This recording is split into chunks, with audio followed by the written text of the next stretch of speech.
Hello and many thanks for joining us on the program People, Politics and Power. I am Imoni Amarere. The 2022 United Nations Climate Change Conference, also known as the Conference of the Parties or COP27, has come and gone.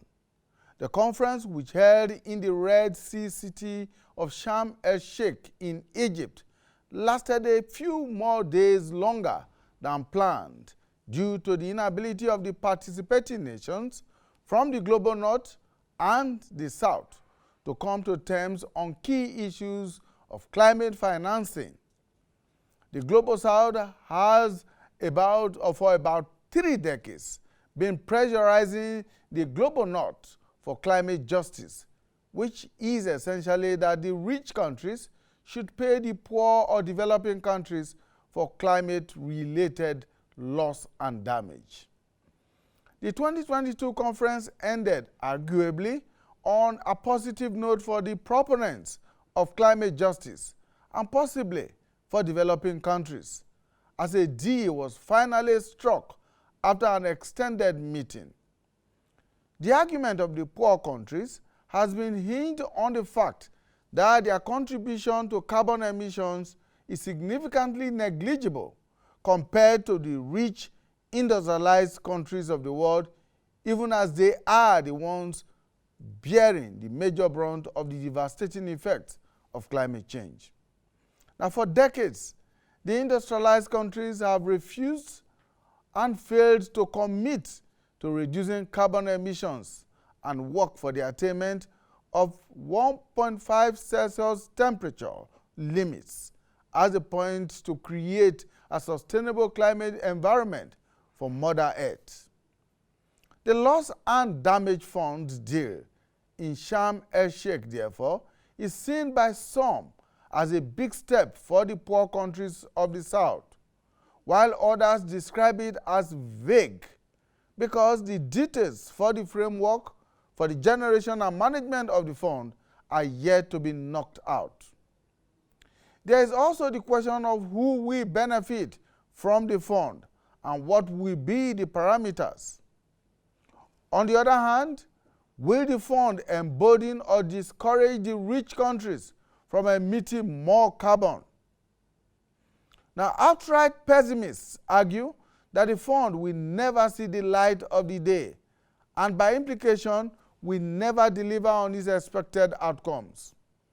They point at the unfulfilled promises made by rich countries at the 2009 Copenhagen Summit to provide about $100 billion climate financing to developing countries by 2020 to help slow climate change.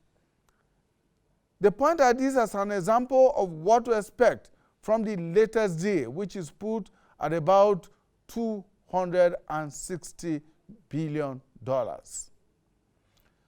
another outcome of COP27 was the failure to end the use of fossil fuels. Was this a positive for oil-producing developing nations or for the rich oil-producing countries like Russia, Saudi Arabia, and some countries in the Western world? What else could Africa and the developing world have harvested from COP27 that did not happen? What were the challenges, if any? Right, these are the issues we'll be focusing on this edition of the program. And joining me to look at this is Nimo Bassi. Nimo is a renowned environmental activist who attended the Sharm El-Sheik Summit. Thank you so much, Nimo, for finding time to join us. Thank you. Welcome. Very much. We'll be back in a moment to continue our discussion.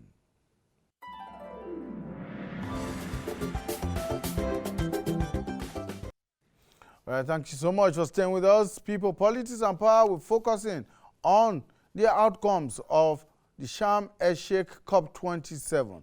And right here with me in the studio is Mr. Nimo Bassi, an environmental activist who was part of the conference in 2022. Thank you so much for finding time to join us. Yeah. Right. So in Sharm El-Sheik, there was a lot of give and take. There was a lot of negotiations. And at the end of the day, the conference had to be extended by a day or two. Now, what did that do for Africa? Well, to start with, before the conference started, COP27 was termed by some people as the African COP. Some of us knew that it wasn't an African COP because some people thought this was the first time the Conference of Parties was held in Africa. But this was actually the 5th time. So it was never an African COP, but in terms of it taking place in Africa, it wasn't an African COP in terms of African issues being paramount at the COP. And so some people went there with false hopes and false notions. But I think those who came out feeling a bit better were those who didn't have any high hopes from the COP, because over the years, as you well know, the COP has been marching at one spot or marching backwards. Because previously, rich nations had agreed to a binding requirement to cut emissions at certain levels.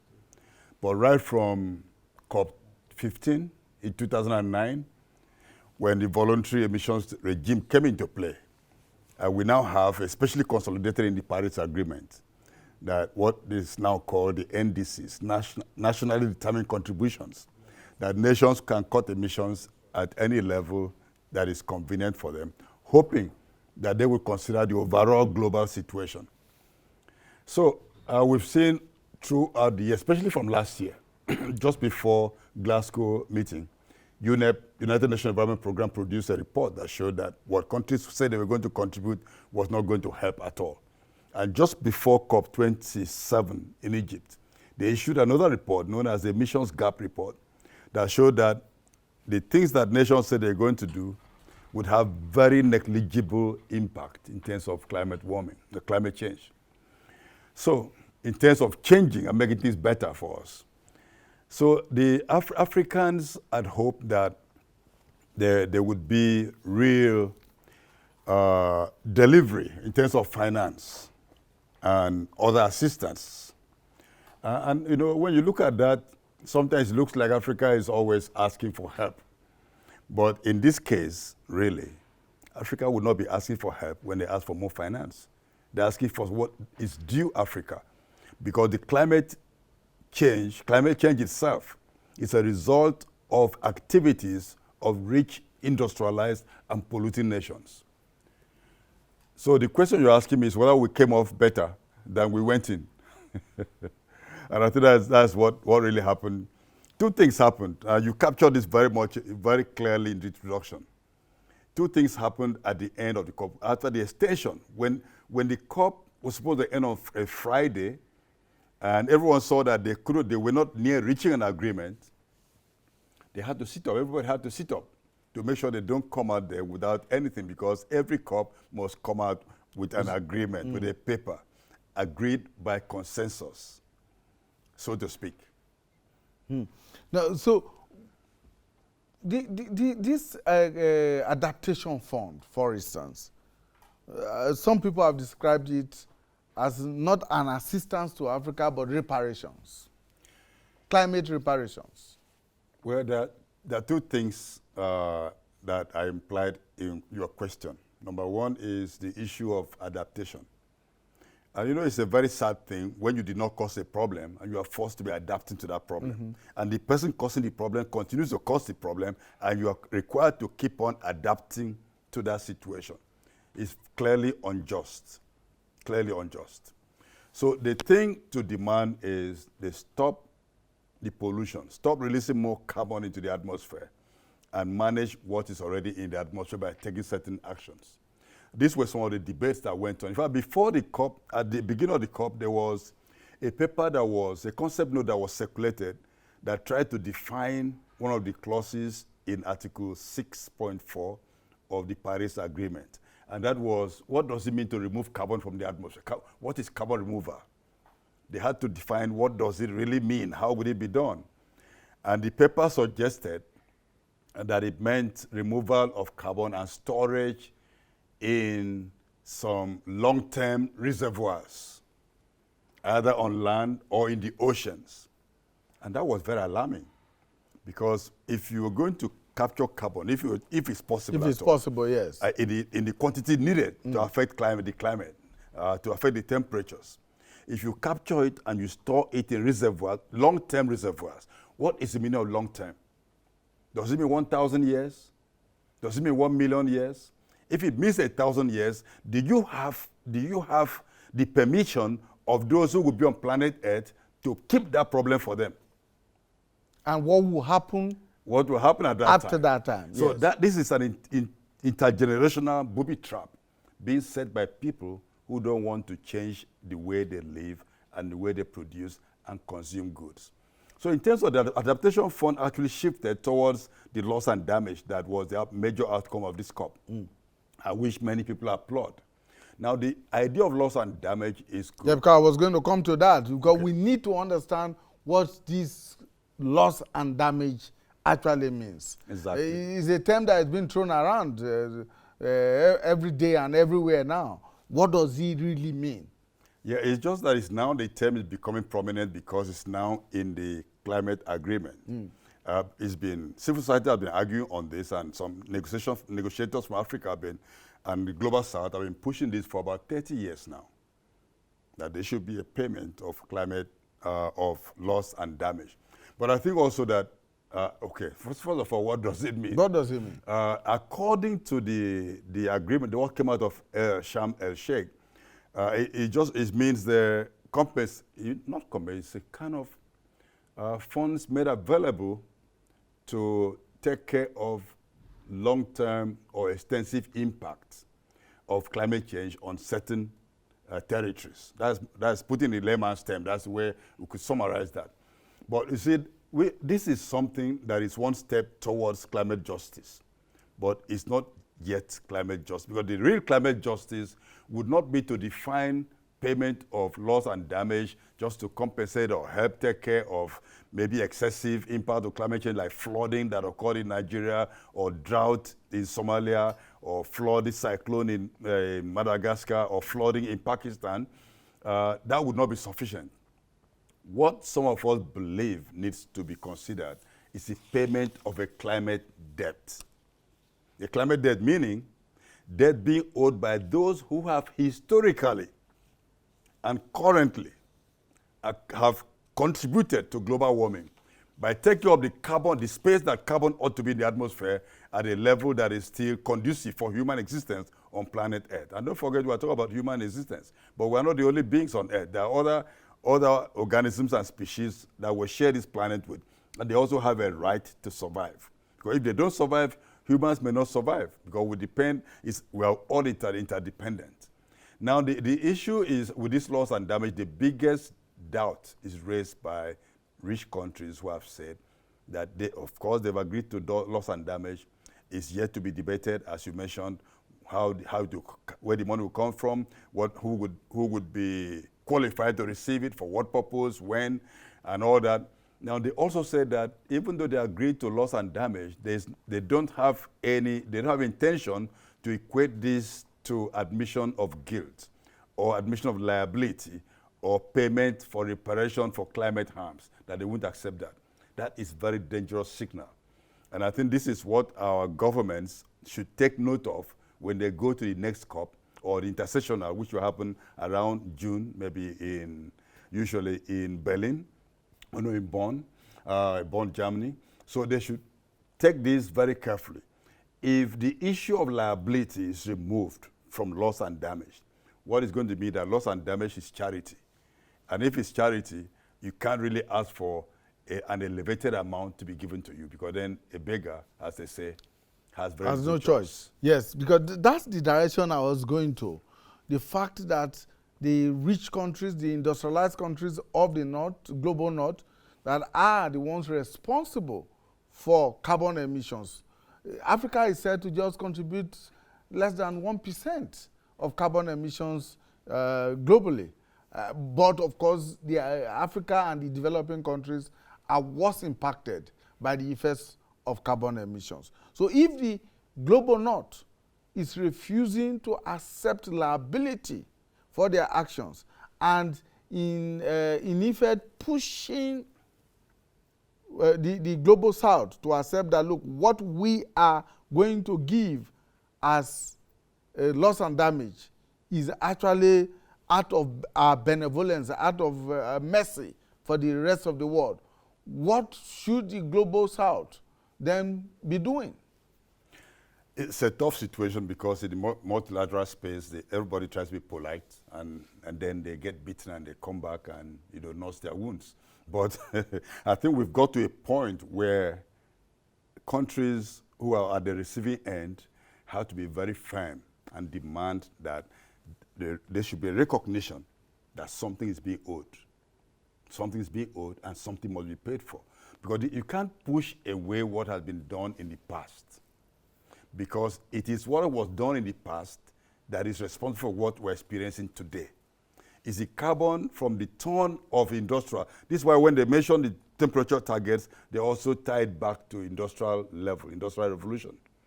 The Paris Agreement says we should aim towards keeping temperature at 1.5 degrees Celsius above pre-industrial levels, or less than something below 2 at the upper level.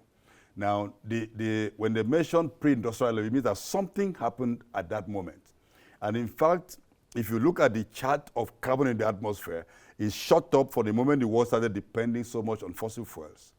And it's been going up within about less than 200 years. That a lot of this carbon has been pumped into the atmosphere. And that is why it was very shocking that despite all the negotiations, in fact, the night before the final plenary, many of the polluting countries had agreed that fossil fuels should be phased out. But when they got to the hall, the plenary session, they couldn't stick to that because some countries threatened to bungle everything. And so you can see a lot of arm twisting, a lot of blackmail going on, this kind of negotiation. And so at the end, all we came out with was the same language that was in the Glasgow Pact of COP26, which said that unabated coal should be phased down. Two things there.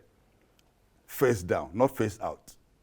Very funny terminology. It's like they're going there to write drama, to be wordsmiths, trying to find new terminologies to hide what they ought to be doing. So phased down of unabated means that you can keep on using coal, but there must be a mechanism to show that the carbon emission is being collected or abated somehow. So that is the one that doesn't have the mechanism is the one you are going to face down. The one that has the mechanism that somebody says is going to take care of the problem, then you can keep on using coal. And that is what also caused the problem in that Article 6.4, the Paris Agreement, about carbon removal. Because everything suggested there was pointing to climate engineering or geoengineering, which is risky, unproven, and may have more adverse effect on poor countries or nations who would not have control over what is done with the climate. Like giving over to rich nations or rich corporations the right to manipulate and control the climate of the planet. So between Paris and Egypt, would you say there has been some progress made or none at all? Well, the only progress made, as far as I can see, some of us see, is the loss and damage clause that has been idea that is now on the table for discussion for the very first time. But from Paris to date, the conference has refused to acknowledge the fact that the key thing to do to halt global warming or to tackle it and reduce it is to stop dependence on fossil fuels, oil, coal, and gas. They refused from the beginning to now, they refused to mention it. And why? Because like in the COP at Egypt, there were about 630 delegates from the fossil fuel industry. That is bigger than the biggest delegation from any country from Africa. 630 delegates from a sector, and some of them were sitting as negotiators, representing countries, not representing themselves as oil companies or gas, representing countries, including African countries. So you have people right there in the hall whose job is to ensure that their own business is protected. So you have short-term business profit, be overriding the overall survival of the planet, of human beings on the planet, which is really shocking. And so for the COP to make progress, these polluters have to be kept out of the COP. As long as they remain in there, there will be very little room for progress to be made. How easy will that be, or how difficult will that be to keep the polluters out of COP? It's very difficult indeed, because the COP, the United Nations, is funded by donations from countries and from corporations. And many countries are not contributing as much as they ought to contribute. So as long as the UN is not funded independently, this kind of challenge will keep on occurring. So the polluters are the ones funding the UN, and by implication, even funding the COP itself. The polluters clearly said, I mean, I don't want to mention names. I know you wouldn't mind if I do, but just out of being polite, I don't want to mention some companies. The major funders of the COP have been people, corporations whose businesses are complicit in the problem we're having. The other aspect of it is how much unity, so to say, did Africa go with to COP27? Was there any concerted effort pre-COP to go with a unified front? Well, I ask that question against the backdrop of the fact that you said that even representative of countries at COP were actually working for some of the polluting companies. Well, the issue again, Africa is in a very contradictory position, because our leaders have refused to accept the fact that we have to shift away from fossil fuels. And so they are totally in bed with fossil fuel companies. So that doesn't affect their unity. Was one, that Africa has a right to keep on using fossil fuels. And number two, Africa should have sufficient finance to tackle global warming. I think those are the two major planks that went there. So they were totally united. They are completely united. And so this is a dilemma for some of us who are observing, representing communities, who see that the fact that the global north use fossil fuels to develop does not mean that we must go the same way. Just like, in a very simple terms, the fact that others had telephones with all the telephone lines to communicate doesn't mean that we couldn't jump onto mobile telephone system. But again, the argument of African countries is that, and they are right to make this argument, really, in terms of justice, climate justice, which is the foundation of the United Nations Framework Convention on Climate Change, even though now climate justice in the various documents are now in quotes, signifying that they don't all agree what it means, or that it doesn't have the same meaning for everyone. And so African nations are insisting that they have a right to utilize fossil fuels to provide energy, to meet the energy shortage on the continent. But you see, we can say that in a conference of that nature. But when we come back home, let's look at it. Nigeria has been extracting oil for 64 years now. Now, has that reduced the electrical power shortage in Nigeria? No, it hasn't. Or has it increased? No, well, are things getting better in terms of energy supply because we've been extracting for 64 years? No. So if you extract oil for another 60 years, why would it be different? So the only argument a politician can have is that, look, we need this resource to get foreign exchange. And so now, the issue is not whether you are extracting at one level, is not whether you keep on extracting the resource, is what do you do with the funding that comes from that resource. Take Nigeria, for example. I just heard the central bank governor saying that the NNPC has remitted $0 to the national account. Now, if a company that says it's making profit and has money to look for oil in new fields remits nothing to the national purse, of what use is for it to even look for resources anywhere? I mean, to look for oil or gas anywhere else. Because you are profitable, but you are not contributing anything to the national purse, and we're depending on that to provide energy for the nation. I think we've got a lot of thinking to do. We are not just depending on that to provide energy for the nation, but depending on it for national development generally. Yes, and the issue that we have, a lot of governments in Africa have to sit down and talk about what is development. We need to define what development is. If we say that development is to be like some countries and what they've done has brought the world to the brink of disaster, and you want to be like that, then that is wrong thinking. we need to, I think Africa is in a position to redefine what development is and let the world learn from us what it really means. And development, if you go to our culture, a man or woman that is well-to-do is somebody who has good relationship with the neighbors and with nature. That's not somebody who accumulates all the wealth to himself and all the power to himself. That is not someone who gains respect in the community.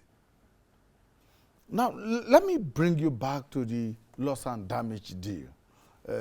Because it appears, and this is very correct, that the framework for that deal has not been properly knocked out. Not at all.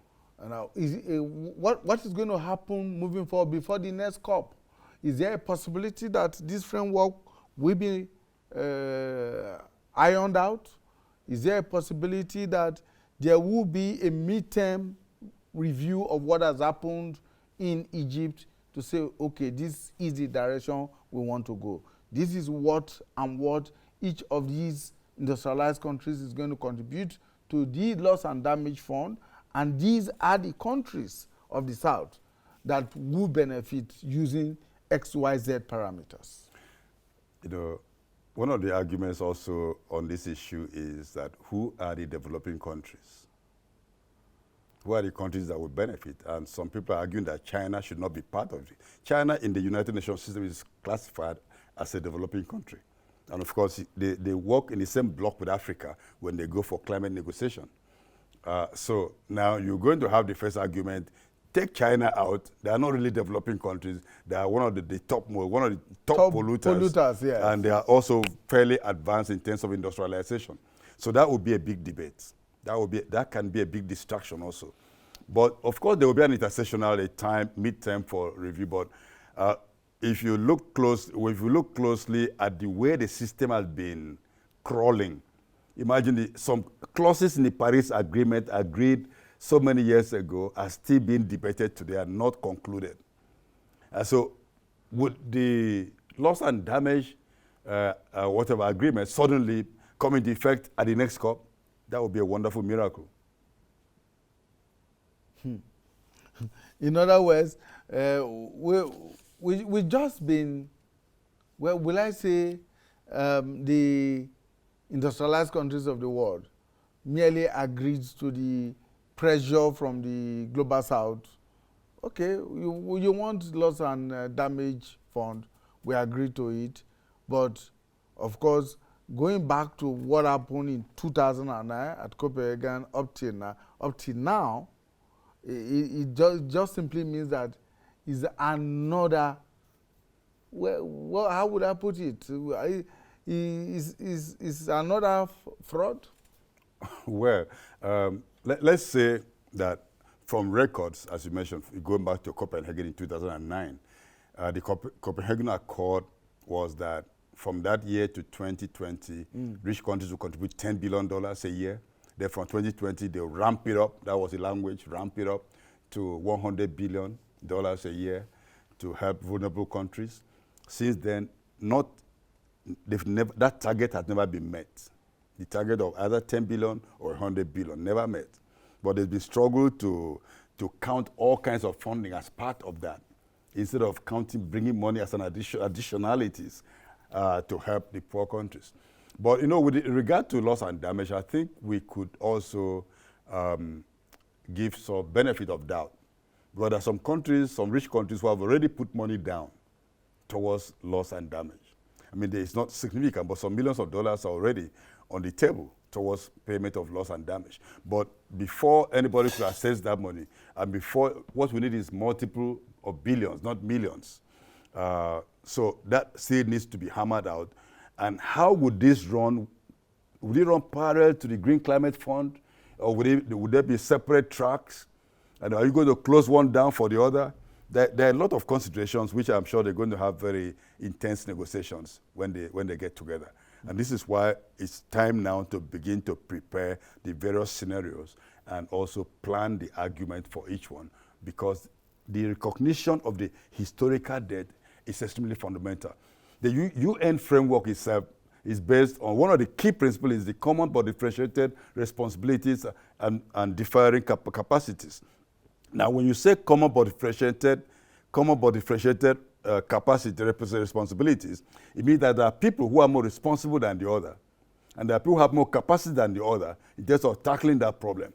And this is climate justice basis, that those who have created the problem should do their fair share.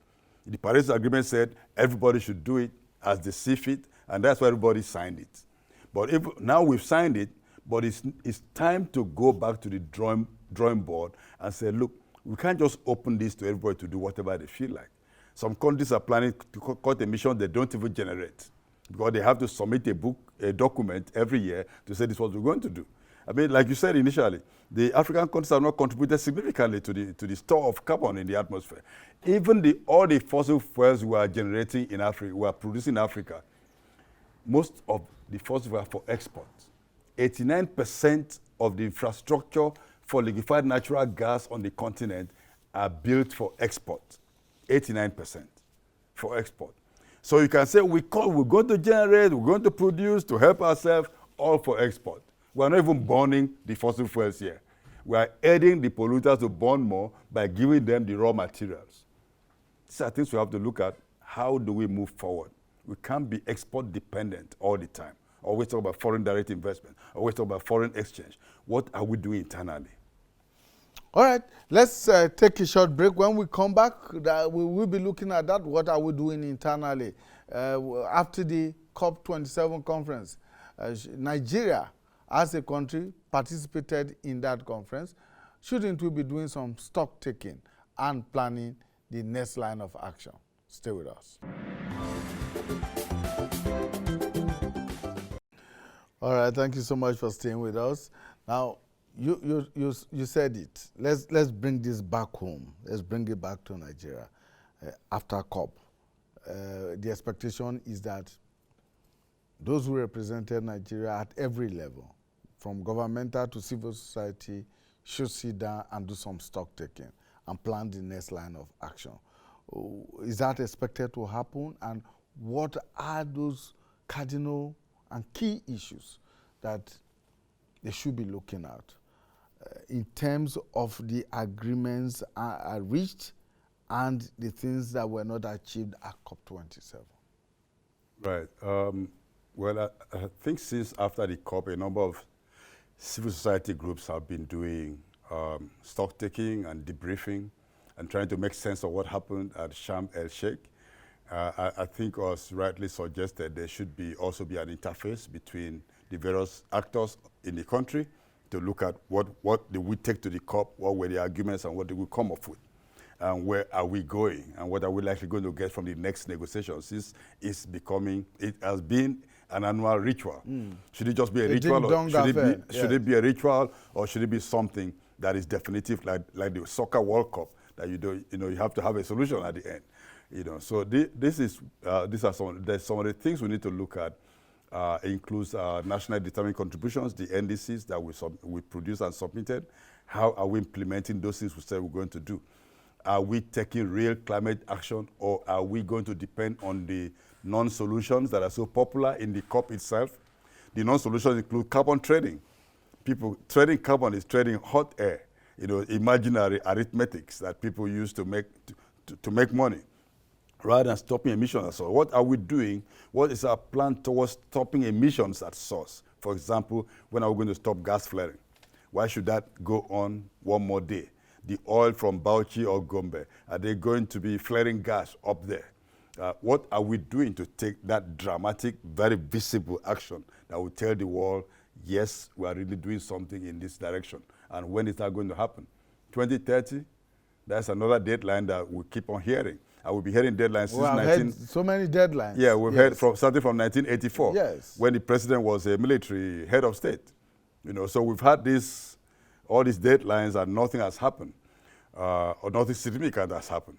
So that is one. What are we doing to protect our forest?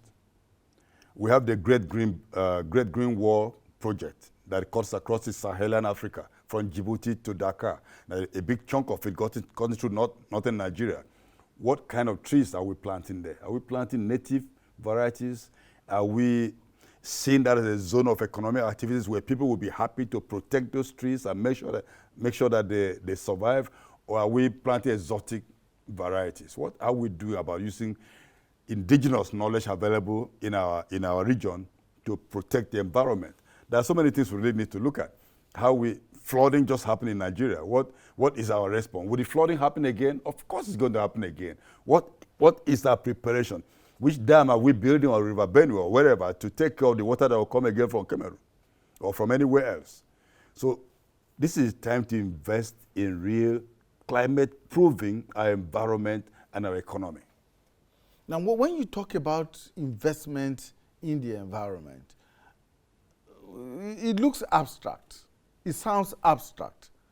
What is the obligation and responsibility of critical stakeholders, beginning with government in this area? What is the responsibility of the ordinary Nigerian who, as it were, particularly those in rural areas, who are the ones who are impacted most by climate change? Yes. Well, I think a big chunk of the responsibilities on government and governments across the world, because they're the ones who control the resources and they're the ones who have the capacity and the platform to get things done at a global or national level. Because this is not something you do piecemeal. You have to have a plan that connects the dots so that you see what you want to see at the end of the day. So things like, how do we generate our electricity?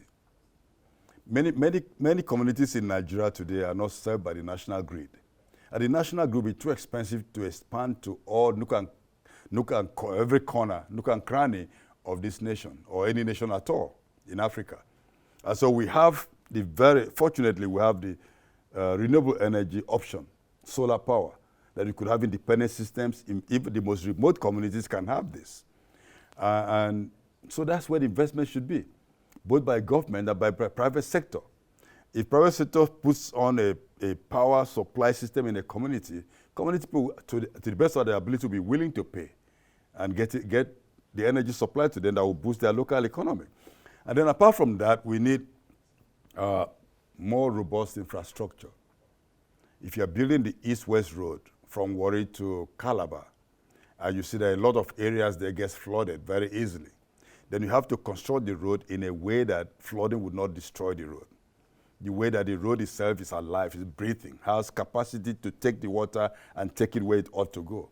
That's something that government can do, not individuals. Then for individuals, it's mostly about consumption. For example, a Nigerian will go to the market. He's going to buy a loaf of bread. The loaf of bread is inside a polythene, it's inside plastic. And then the person would insist on getting a plastic bag, a single-use plastic bag, to put a loaf of bread that's already inside a plastic.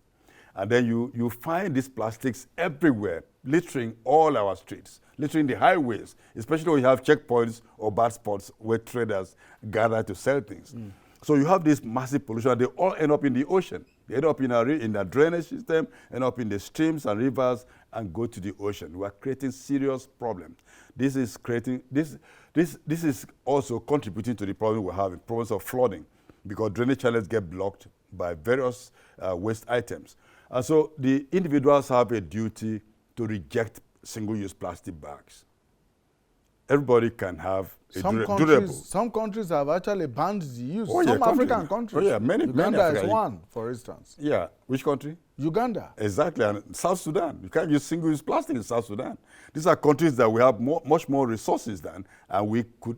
So you see, there's a policy deficit here, because I think people in power don't want to offend those who are producing. It's big business produce single-use plastic. Before you even use the bag, it's torn, and you throw it away, you get another one. But the makers are making the money, and you are destroying the environment, killing wildlife and killing even domestic animals who may swallow or eat up this plastic. So it's something if we know that we have a critical problem before us, we have to be serious about the action that we take. Now, let me bring you back to the issue of loss and damage. There are those who have argued since after the conference that the agreement might just embolden the industrialized rich countries of the world to carry on more pollution. Is that a possibility? I mean, I'm giving you the poor countries of the South this much. And I need to generate that amount that I'm giving to you. And the only way I can do it is to continue or even heighten the pollution that is already on.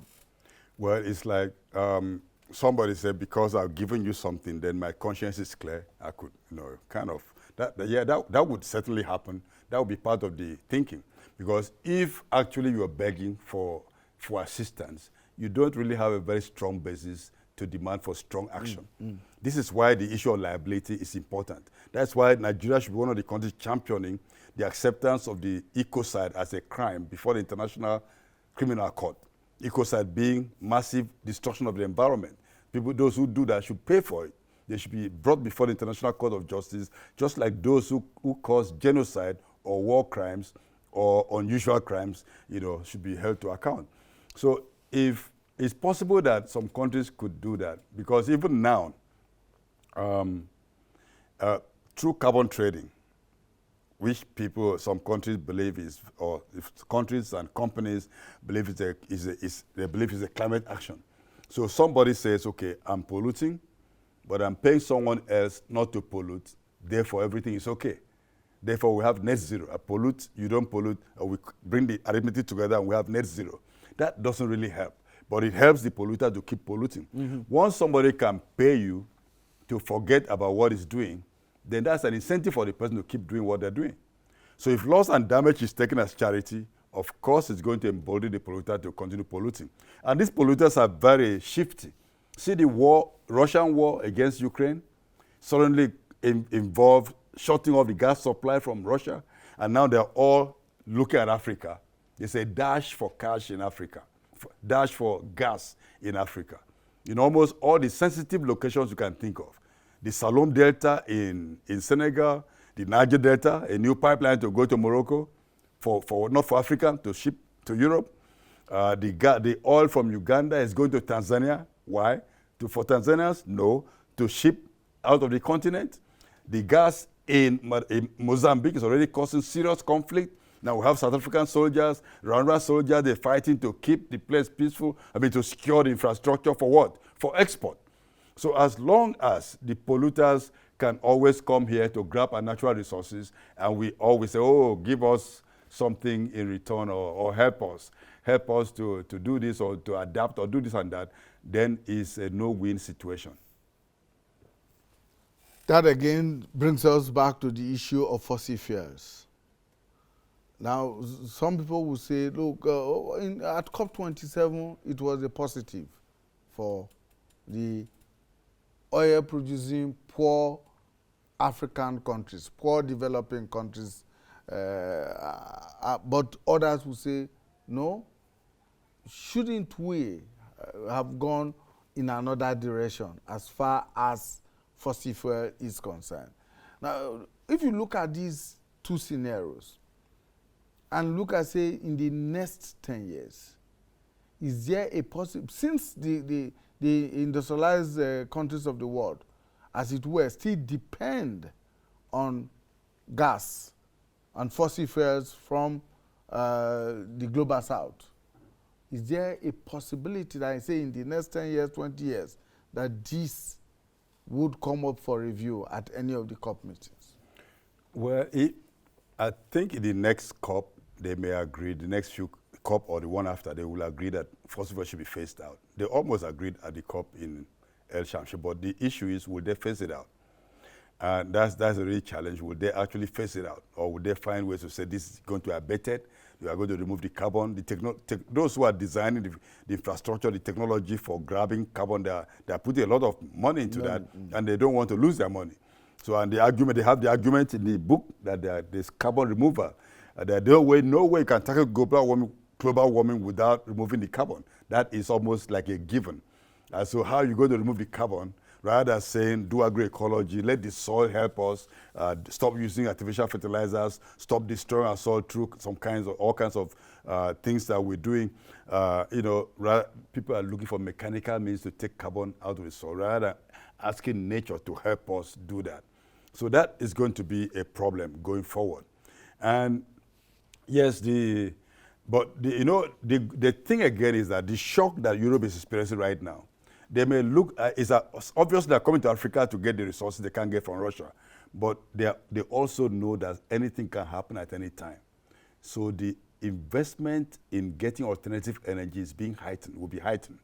It's strategic for them so that they are not dependent on any region. So if we think that we're going to have the market for crude oil for 20 years, is wishful thinking. Even the oil found in Bauchi and Gombe will become stranded assets. You have it, nobody will need it at a point in time and in our lifetime. And other countries have stopped producing internal combustion engine, for example. And some people are saying, well, it's not only petrol or fuel that we make from petroleum resources, but people are also finding alternative ways of making the same materials that you're making from petroleum. So the wisdom entire for value chain. This petroleum civilization is winding down, and we have to realize that. It's only about less than 200 years old. It's not been here for eternity. It came and it's gone. All right. Well, maybe I should throw this in as a last question, which is that after COP27, we're now looking at, say, COP28. What are we designing? And when I say we, African countries, developing countries, those that are feeling the impact of the climate change more than all the others. The polluters know, they already know where they are, but the developing countries are the ones who are hardest hit and all of that. What should be the progressive agenda towards COP28? Well, first of all, is for all vulnerable nations. In fact, every nation in the world they have to sit down to examine what has gone on scientifically, without sentiments. We have to look at what has happened, in which direction is the COP moving. And each country must decide to have experts on its negotiating lineup. You don't pick people there just because they happen to have connections or because they have some special interest and they promise you they can defend you. We have to look at our real interests. Get the experts there. Get people with history who have an idea what happens at the COP, how the negotiations are carried out, where the rooms are, where the real deals are being made. So that you don't go, if somebody could go to the COP and you spend 2 weeks, you wouldn't even know what is going on. You're only seeing the outcomes. But people are deciding. Just be parading the corridors. And maybe shopping at the Strata, wherever you have the time. Next COP is in Dubai. So you can imagine that a lot of people may be distracted, thinking that they're there for vacation. So we really need to look down, what are the problems? Look at what is our capacity and what are the deficiencies that we have. How do we make up for those deficiencies? And what are the strongest demands we can make at the COP? How can we utilize the common but differentiated responsibilities clause, for example, to demand for payment of climate debt? How can we make the loss and damage to not become charity by any means, but to be a definitive acknowledgement of liability and the fact that somebody is being owed? Now, we have to be more political when we go to the COPs. If we just go there, this is what came out, this is the draft that we're going to debate, and you're going to debate it on the surface, you would never get anything beneficial for our people or environment. So is it advisable, for instance, to say from now on, have bilateral, multilateral, and diplomatic channels to reach out to these countries and to these delegates before the conference itself?